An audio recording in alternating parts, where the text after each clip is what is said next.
Lagu di cover di cafe oleh band cover. Performernya nggak dapet. Yang performa asli di masternya nggak dapet. Produsernya nggak dapet. Penciptanya dapet. Jadi untuk itu, actually lo harus register di lembaga itunya. Iya. Tapi silakan Pak, mulai. Tapi gini, langsung. Tapi juga lo harus. Yang tricky di sini adalah gue sebagai salah satu board of directors dari si LMK ini, jujur memang punya kepentingan untuk gimana caranya kita ngegelembungin members dong. Iya. Pasti ya. Betul. Cuman besarkan maksudnya. Betul. Ya. Kita pengen dong members kita banyak. Kalau di Prisindo kan sekarang gue udah ada Tulus, udah ada Armada, udah ada banyak gitu ya. Ada Ungu, Marcel. Makasih ya. Makasih Pak. Marcel. Bukan Marcel Andika, bukan Marcel. Makasih loh Pak. Cuman Hampir kecewa. Nggak usah disebut-sebut lah Pak.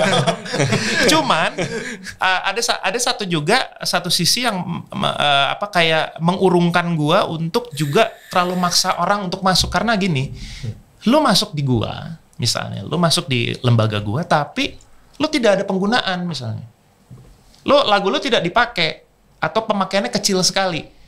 Biasanya nanti gitu lu biasanya sudah kita kayak semacam semi daftar gitu. Ya, tapi nanti kita akan kasih istilahnya kasih pemberitahuan ke lu bahwa ini udah mulai ada pemakaian signifikan nih.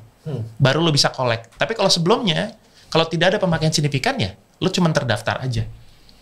Kita juga open-openan gitu, karena ya benar-benar harus tergantung pada pemakaian. Nah, pentingnya kadang-kadang kalau lu mau masuk, lu harus tahu dulu pasar lu di mana.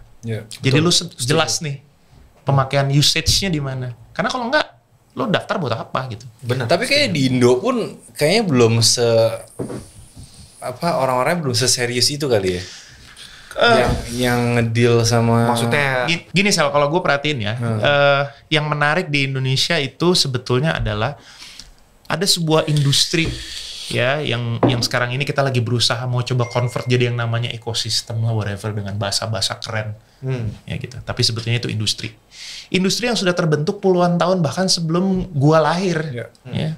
Jadi udah terbentuk nih, common practices-nya udah terbentuk nih.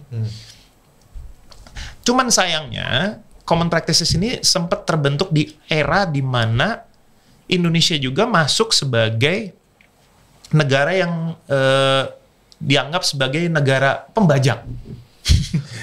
betul sekali. Namanya Pembajak itu apa tuh? Pembajak tuh pirates. Dan kebanyakan komisi soalnya. Dan pirate itu intellectual property, bukan hanya cipta ya, tapi juga yang lain-lain, paten, merek dan segala macam.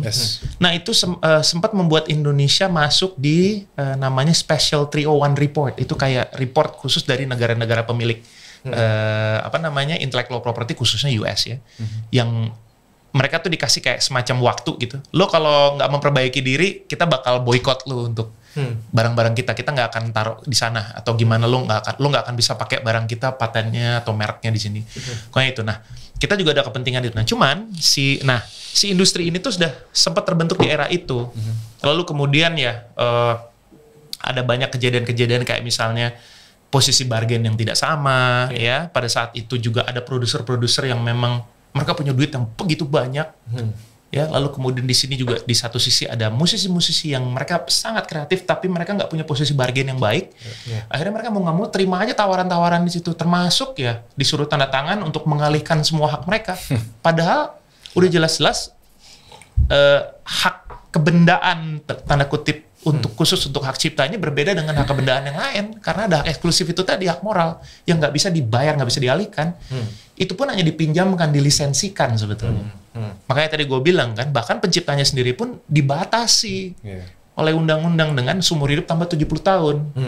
Soalnya ini kan sebenarnya hak cipta itu hak monopoli sebetulnya, hak monopoli yang diberikan. Hak monopoli kan jelas tidak boleh, ya kan, di undang-undang antitrust dan segala macam itu kan nggak boleh.